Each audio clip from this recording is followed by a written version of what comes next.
त्या स्थापनेचा आपण सगळेजण साक्षीदार आहोत, त्याचा आपण अनुभव घेतला, हे आपलं भाग्य आहे. समर्थांची कृपा आहे आपल्यावर. कारण अख्ख्या भारतामध्ये समर्थांची मंदिरं अत्यंत थोडी आहेत. समर्थांचे मठ आहेत, भारतभर आहेत, पण समर्थ मूर्ती रूपाने अत्यंत थोड्या ठिकाणी आहेत. एक अमरावतीच्या जवळ एक मंदिर आहे समर्थांचं मोठं, एक इथे आहे, काही मोजकी ठिकाणं आहेत.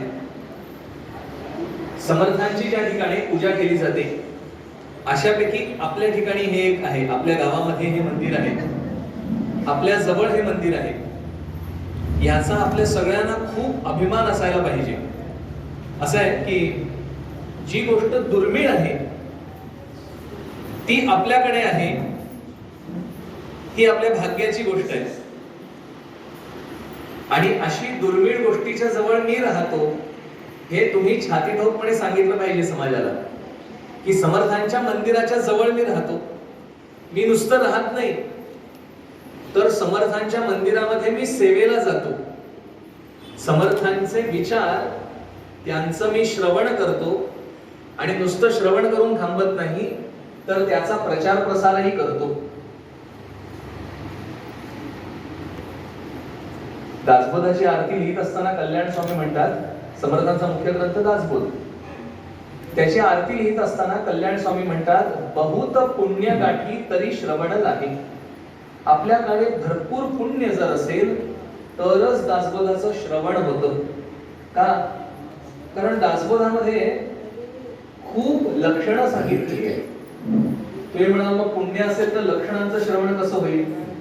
पुण्याची परिभाषा त्या ठिकाणी अशी आहे, माझ्या प्रगतीला जे कारणीभूत होणार आहे ते मला पुण्यप्रद मिळणार आहे, आणि ते सुरुवात व्हायला माझ्या ठिकाणी काहीतरी लागतं. उदाहरण देतो आपल्याला. आपल्या सगळ्यांना माहिती आहे, इन्व्हेस्टमेंट करतात ना, शेअर मध्ये गुंतवतात ना पैसे, माहितीये का सगळ्यांना? माहितीये ना? माहिती.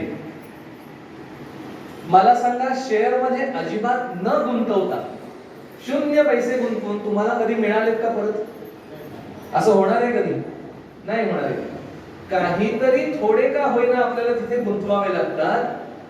मिळतात असं मी म्हणत नाही, पण मिळण्याची शक्यता असते, नाही का? असं काहीतरी असतं, थोडेसे गुंतवण्यावर आपल्याला जास्त मिळतात. म्हणजे माझा मुद्दा काय आहे, थोडे तरी आपल्याला गुंतवावे लागतात. तसंच मला थोडी तरी समर्थांची श्रद्धा पाहिजे, भक्ती पाहिजे, तर माझ्याकडे दासबोधाचं श्रवण होण्याची शक्यता आहे. आणि त्या ग्रंथाचं श्रवण झालं असता ती लक्षणं मी ऐकायला लागलो.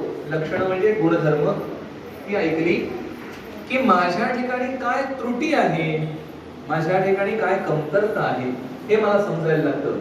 आणि जेव्हा मला कमतरता समजायला लागते तेव्हा मला प्रगती करण्याची बुद्धी निर्माण होते. मी चुकतोय हे कळलं तर सुधारता येतं, नाही का?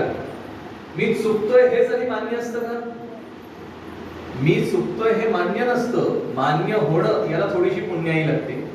आणि मग आता मी किती चुकलो हे समजायला दासबोध हा ग्रंथ आहे. मला कल्पना आहे माझी भाषा थोडीशी अवघड वाटते, मला आपल्या भाषेत बोलता येत नाहीये, तुम्ही थोडं समजून घ्या.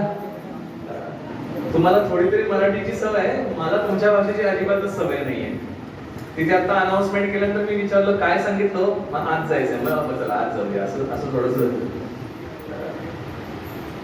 म्हणजे ह्या ग्रंथाची ही महती आहे. आणि ग्रंथ लिखाण कोणी केलं तर ते समर्थांनी केलं. आणि म्हणून समर्थांच्या या चरणी आपण आपली सेवा रुजू केली ना, तर त्यांची कृपा होते. कृपा अशी कधीच करत नाही संत. संतांची कृपा होण्यासाठी त्यांच्या ठिकाणी आपल्या शुद्ध भाव समर्पित करावा लागतो.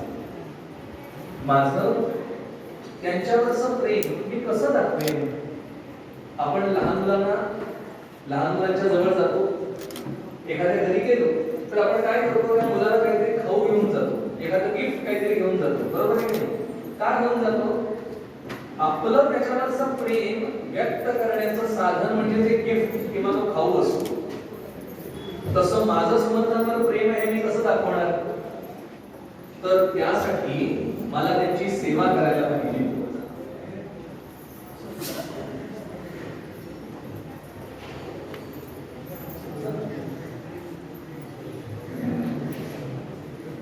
माझं समर्थांच्या चरणी प्रेम आहे हे दाखवण्याची सोय काय? तर मला त्यांच्या ठिकाणी सेवा करायला हवी. आणि समर्थांनी प्रत्यक्ष इथे येऊन झाडलोट करणे, आरती करणे, पूजा करणे, इथे जे पडेल ते काम करणे हा एक प्रकार.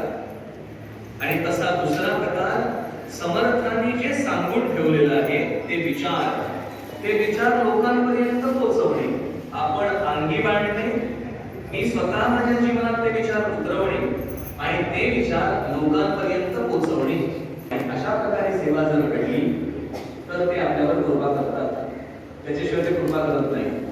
तेव्हा आपण समर्थांना प्रार्थना करूया.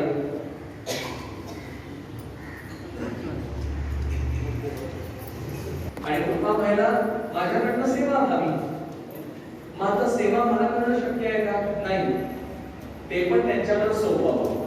आमच्याकडनं तुम्ही सेवा करून घ्या असं आहे. ते मांजरीचं पिल्लू असते ते मांजर कसं धरतं, काही करत नाही मांजर, म्हणजे ते पिल्लू काही करत नाही, त्याची सगळी काळजी त्या आईला असते. तेच आपलं धरतं आणि तिथे नेऊन ठेवतो.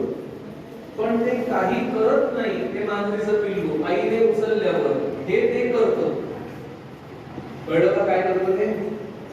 मांजर त्या पिल्लाला धरलं की ते पिल्लू काहीही करत नाही, स्वस्थ असतं. तसं आपण त्यांनी एकदा आपल्याला ठरलं की नाही की आपण स्वस्थ राहायचंय, मग ते जिथे नेऊन ठेवतील ती आपल्यासाठी योग्य जागा आहे. आपल्याला असं वाटतं की ही जागा मला योग्य नाहीये, पण त्यांना कळत असतं हीच जागा माझ्यासाठी सेफ आहे. पण त्यासाठी मात्र मला शांत राहायला पाहिजे. आणि शांत राहता कसं येतं? त्यांच्या वचनांचा अभ्यास केला की माझ्या ठिकाणी शांतता येते. आणि ती शांतता माझ्या प्रगतीला कारणीभूत होते. ते मला सेफ झोन मध्ये नेऊन ठेवतात. त्याला एक छान उदाहरण दिलं. पीठ जातं, माहिती आहे सगळ्यांना जातं, ते गोल दळतं. ते जात्याला धरण्यासाठी म्हणून एक काठी असते लावलेली. आता त्या काठीच्या दुसऱ्या बाजूला जे धान्य राहतं की नाही तेवढंच भरडलं जात नाही, बाकी सगळं धान्य भरडलं जातं. तो सेफ झोन आहे. ते समर्थ आपल्याला बरोबर तिथे नेऊन ठेवतात. तेवढं धान्य आपण ह्या काळाच्या जात्यामध्ये भरडले जाणार नाही याची ते काळजी घेतात. तेव्हा त्यांनी काळजी घ्यावी असं आपल्याला जर वाटत असेल तर आपल्यालाही त्यांची सेवा करणं गरजेचं आहे. आणि तुम्हाला सगळ्यांना इथे काय म्हणतात त्याला आयती संधी आलेली आहे. समर्थांचं मंदिर आहे, छान आहे मंदिर, त्याची देखभाल करावी. इथे येऊन तिथली जी कमिटी असेल, काय जे असतील लोक इथे व्यवस्थापन जे असेल त्यांना येऊन विचारलं की मी काय सेवा करू शकतो. प्रत्येक वेळी असा भाग नाहीये की आपण आर्थिकदृष्ट्या पैसे दिले पाहिजे असं नाहीये. तर माझी उपस्थिती इथल्या आरतीला, माझी उपस्थिती इथल्या झाडलोटीसाठी, माझी उपस्थिती इथल्या सजावटीसाठी हेही आवश्यक आहे. आणि ते इथल्या लोकांना विचारावं की तुमचे ते काय उत्सव आहेत का? माझ्याकडनं मी काय देऊ शकतो, माझ्याकडनं मी काय देऊ शकतो ह्याचा विचार केला की ते विचार करतात समर्थ मी माझ्याकडनं ह्या माझ्या शिष्याला काय देऊ, असा ते विचार करतात. आणि तो होण्यासाठी म्हणून त्यांना प्रार्थना करूया. मंदिर उभं राहिलंय, खूप छान आहे, विग्रहही खूप छान आहे, समर्थांची मूर्ती अतिशय प्रसन्न आहे, बघितल्यानंतर छान बरं वाटतं. पण हे बरं वाटावं यासाठी आपल्याला मात्र इथे यायला पाहिजे. म्हणून एक नियम करून घ्या, जे कोणी जवळपास जात असतील तर, की रोज मी समर्थांचं दर्शन घेईन. एक नियम करा. जे लांब राहणार आहे त्याने विचार करायचा आठवड्यातनं एकदा तरी येईल, महिन्यातनं एकदा तरी येईल, वर्षातनं एकदा येईल, हा काही नियम नाही बरं का. तसं नाही चालायचं. महिना म्हणजे खूप झालं, तेवढा मात्र नियम घ्या. आणि इथे येऊन काहीतरी सेवा करून जायची. मला इथे जे काही दिसेल ती लगेच काहीतरी थोडी सेवा करायची, ती सेवा त्यांच्या चरणी अर्पण करायची, नमस्कार करायचा आणि लिहायचं. मग सांगायचं पुन्हा मी या तारखेला येतो असं त्यांना सांगून जायचं. नुसतं परत जायचं नाही. जसं देवाच्या दरबारामध्ये भगवंताच्या दरबारामध्ये सद्गुरूंच्या ठिकाणी रिक्त हस्ताने चालू नये, रिकाम्या हाताने चालू नये. मग काय घेऊन जावी? फुलं, फळं. आपल्याकडे काही नसेल मग पैसे तिथे अर्पण करावे. तसं येताना त्यांना सांगून बाहेर पडायचं असतं, आता मी केव्हा येणार हे पण तिथे निवेदन करायचं. म्हणजे होतं काय, समजा मी सांगितलं मी 1 आठवड्याने येणार, तेव्हा त्यांचं लक्ष राहतं, जबाबदारी त्यांच्यावर आहे. 1 आठवडा माझा सांभाळ करण्याची जबाबदारी तर त्यांच्यावर येते, म्हणून निवेदन करून जावं. आणि 1 आठवडा ओलांडून गेल्यावर थोडासा पिरियड देतात ते, काही 2-3 दिवस नाही आलं तर चालतं, पण नंतर परत येऊन जायला पाहिजे, म्हणून असा नियम करून घ्या. आणि त्यांना प्रार्थना करा, तुझ्या दासबोधासी त्वा बोध व्हावे. तुझ्या दासबोध तू लिहिलेला ग्रंथ आहे प्रभू, मला बुद्धी नाहीये, पण मला बुद्धी नाहीये हे तुला कळत आहे, तेव्हा बुद्धी देण्याची जबाबदारी आता तुझी. तू मला बुद्धी दे आणि मला सद्मार्गाला लाव. जय जय रघुवीर समर्थ. जय जय रघुवीर समर्थ. आजच्या या समारंभाचे प्रमुख यजमान आणि सज्जनगड मूर्ती बसवपी आमचे सज्जनगड असून खास सज्जन पावला मेळोवपी आणि त्यांचे दर्शन हांगा आमकां जालें, आमचें मन शांत जालें. बुवा आमी विचारून गेल्ल्यो की हांगा मुर्तीचें प्रतिश्ठापन करूंक जाय, तेन्ना तुमी येवंक जाय. तेंची भिक्षा पुण्या दौऱ्यार आहा, तेन्ना मातशें तांकां हें जालें आमी भिक्षेक आहा म्हणून. सगळी जबाबदारी तेंचेरूच आसता, तरी आसतना ते येयले. धन्यवाद बुवा. तशेंच बुवा हे मठ पळय सामको सगळो सुंदर केला ते आमचे शिवशंकर मयेकर. तेंचे आमकां खूब हे सहकार्य मेळ्ळें आनी सगळे तेंच्यांनी आमी तेंचे कडेन गेल्यो, तेणी एक शब्दान पट करून सांगलें की चल आपूण करता. हें सगळें आमकां करून दिलां तेणी. तांकां सगळ्यांक तेंचे अभिनंदन. तुमकां समर्थाच्या वतीन तशेंच मंडळाच्या वतीन तुमकां आमी तुमचे आभारी आहा आनी तुमकां यश धन प्राप्ती जावची ही इच्छा आनी समर्था कडेन आमी मागता. जय जय रघुवीर समर्थ. समर्थ. आता आरतीचा कार्यक्रम होणार आहे, नंतर महानैवेद्य होणार आहे. योगेश बुवांनी आपलं मनोगत व्यक्त केलं, अध्यक्षांनी आपलं मनोगत व्यक्त केलं. अध्यक्षांनी सूचना केली आहे की आता जसं अध्यक्षांनी सांगितलं शिवशंकर मयेकर यांच्या बाबतीत मी एक थोडक्यात त्यांच्याबद्दल सांगतो. जवळजवळ किंवा या मठाचं कार्य चालू होतं 30-35 वर्ष अगोदर कार्य चालू होतं. मठाचे अध्यक्ष जे आता आहेत सदानंदजी गोवेकर, हे जो अध्यक्ष झाले त्यांच्या मनात आलं की इकडे काहीतरी एक चांगलं कार्य व्हावं आपल्या हातून आणि या मठाचं सुशोभीकरण व्हावं. त्यासाठी ते धडपडत होते. समर्थांना पण त्यांची काळजी, जसं बुवांनी सांगितलं. अचानक एक दिवस शिवशंकर मयेकर सर यांची गाठभेट झाली, त्यांच्याशी बोलणं झालं आणि त्यांना सांगितलं की आमच्या या मठाला एक पत्रे होते, ज्यांना आपण कौलं म्हणतो, पत्रे म्हणतात, तसे होते. पावसामुळे कधीतरी पाणी येत होतं, म्हणजे खूप काहीतरी असे जे प्रॉब्लेम्स जे असतात ते क्रिएट होत होते. अध्यक्षांनी सरळ रस्ते आमच्या मयेकर सरांना सांगितलं, मठात घेऊन आले आणि असं असं आहे, इकडं पावसात पाणी आहे, याला आम्हाला स्लॅब घालायचं आहे, काहीतरी मदत करा. त्यांचं मोठेपण एवढं, त्यांनी सरांनी सांगितलं की आपलं कधीही कुणाला नाव सांगू नका आणि आपली कधीही कुठे वाच्यता करू नका, मी करून दिलंय म्हणून. हे खरोखरच त्यांचं मोठेपण आहे. पण मला आज असं भरून आलं आणि त्यासाठी मी सांगतो. एकही शब्द न बोलता आत आले, बघितलं, त्यांनी सांगितलं हे पत्रे नका टाकू, याला आपण स्लॅब टाकूया. आम्ही म्हटलं मयेकर सर तर स्लॅब टाकल्यानंतर त्याला आणखी पण काम आहे, प्लास्टरिंग आहे, पेंट आहे, आणखी काय, तुम्ही काही काळजी करू नका, समर्थ करून घेणार, आपण सुरुवात करूया.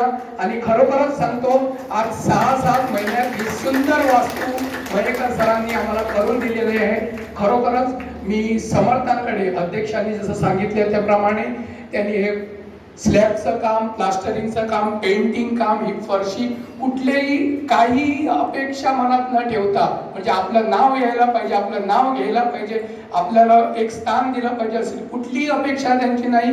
आणि सुंदर अशी आज समर्थांची इकडे प्राणप्रतिष्ठापना झालेली आहे पुन्हा.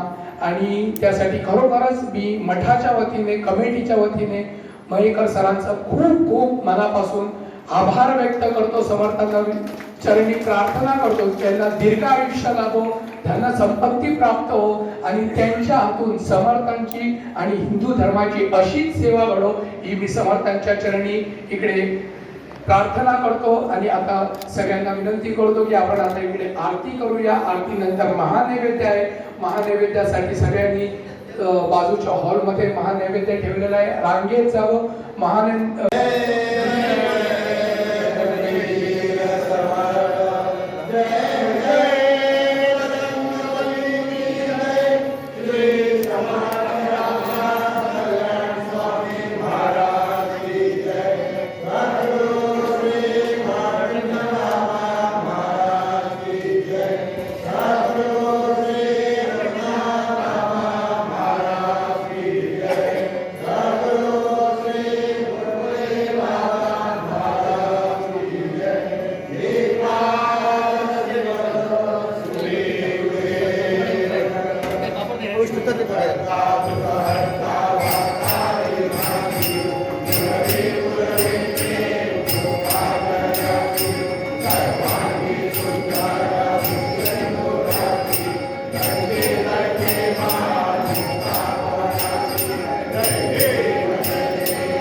भाविकांकडे विनंती की महाप्रसाद घेण्यापूर्वी ज्या नमस्कार करा. बसलेले देव उभे राहून देवाकडे एक दोन शब्द सांगतात. अशा ऐकून घ्या. रामाय रामभद्राय रामचंद्राय वेदसे रघुनाथाय नाथाय सीताय पतये नमः. देवान स्वामी समर्थ सर्वांतर्यामी सर्वदेवालय श्री समर्थ रामदास स्वामी देवराय त्याप्रमाणे जमिले समर्थ भक्त प्रत्येकाची आपले कुलदेवता असेल आराध्य देवता मुख्य यजमानी सदानंद गोवेकर त्यांचे आपले कुलदेवते देवी चामुंडेश्वरी चामुंडा देवी सुंगाय सर्गा देवता आणि या कामली सारख्या क्षेत्रात काम करणारी आई माते जगदंबे जगत जननी आई माते सातेरी परमेश्वरी जमिले समर्थ भक्त प्रत्येकाची आपले कुलदेवता असेल आराध्य देवता सुगागरा सुप्रसन्न देवा समर्था तुमचे चरणकमलाकडे या समर्थ भक्तांची आपली मोठी इच्छा असली की तुमची भव्य मूर्ती निर्माण करू दे. यापैकी या स्थानाची आमची मूर्ती आपली ते विसर्जन करून नूतन मूर्ती प्रतिष्ठा या भक्तांच्या नाम जो विधी विचारलेलो त्याप्रमाणे हे करत साहेबांचे देखील सरकारी आणि सदानंद गोवेकर यांच्या सौजन्यात महाजन सहित देवा तुमच्या चरणकमलाकडे 3 दिवसापूर्वीपासून आजपर्यंत देवा मूर्ती प्रतिष्ठापनाचा जो सोहळा मोठ्या श्रद्धेने मोठ्या भक्तीने देवा या ठिकाणी निस्वार्थ रूपातून सेवाच्या अवयवाचा पुनर्विन सेवा करायला मान्य करूया. तुझे या सेवेत प्रतिष्ठेपासून आजपर्यंत तुझ्या सेवेत जमिले भक्तांचा ब्राह्मणांच्या मंत्रभागात बोलण्यात करण्यात नेम निष्ठेने कळत नकळत घडलेले जे चूक आणि न्याय करा पूर्ण विधी स्पर्धा मी तुझ्या पावलाकडे येऊन पावली सगळा पूर्ण विधी स्वीकार करायला मान्य करूया. तुझ्या आशीर्वादात तुझ्या मार्गदर्शनात जमिले समर्थ भक्त प्रत्येक देवी आपले उदर निमित्त म्हणजे कोणासाठी आपले काम करते व्यवहार करणारे व्यवहाराची दिवसादिवस नशाने मांडला प्रवेशांमध्ये आपली नाव घेते. प्रत्येक भक्तांना आपल्या मनात तरी गेली कामासुद्धा समर्था तुझ्या आशीर्वादात तुझ तत्कांते त्यांच्या मनासाठी पूर्ण विधी पूर्ण करूया. तेव्हा तुझ्या आशीर्वादात तुझ्या तत्वात हे समर्थ भक्त एक नवीन एक चित्रात राहून तुझी सेवा विचार करतात. या भक्तांच्या प्रत्येकाच्या मनात सुद्धा तो एक भाव न येतात. प्रत्येकाने एक नवीन एक चित्रात राहून तुझी सेवा करण्यासाठी बुद्धी आणि त्या रीतीने आशा या भक्तांना पूर्ण प्राप्त करून देऊ. प्रत्येकाने मनात तरी उरलेली जी कामात करण्यासाठी पूर्ण करून देऊ. समर्था सज्जनगडासारखे क्षेत्रावया तेव्हा तुमच्या सेवेसाठी सुद्धा आपली आणि आपली जी इच्छा सुद्धा तेव्हा पूर्ण करून देऊ. सर्वांची संभाळ करायला आलेला ज्ञान करावी प्रेरणा. जय जय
मस्त आहे सेट मस्त.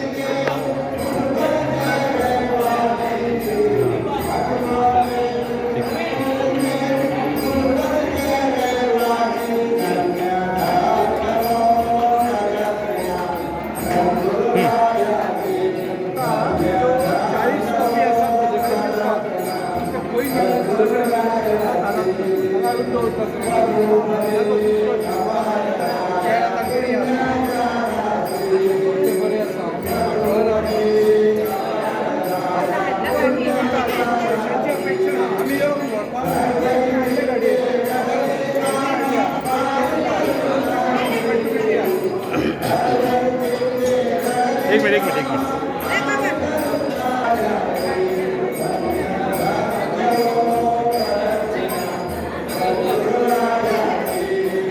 कितल्या कॉपी दिल्या?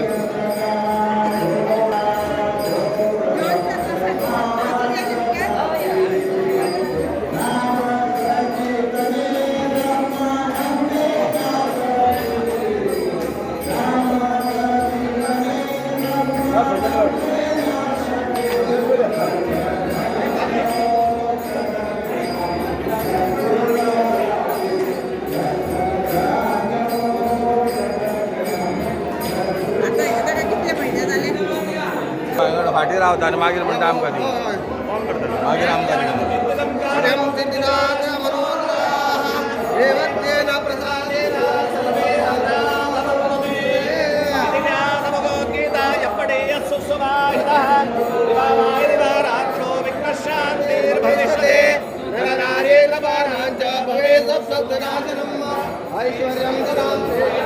ऐश्वर्यं पुष्टिवर्धनम् ग्रह नक्षत्र जामीनातस्ते